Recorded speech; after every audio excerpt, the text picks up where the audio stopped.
How to make a private story on Snapchat where they can join. So go ahead and open your Snapchat application. You should take a photo or video to share. Once you're done taking a snap, you may add filters, text, stickers, or music to your snap just to make it better. And then after editing, click on Send To on the lower corner of your screen. After clicking on Send To, you should go to New Story and then choose New Private Story.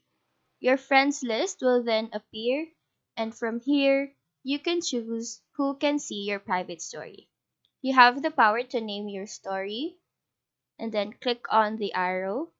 And if we click our story on the top left corner and proceed to the vertical lines beside our story, you can see that we can still edit our viewers. So that is all for this tutorial. Do let us know if this video helped you out. And if you have any questions, feel free to drop them down below.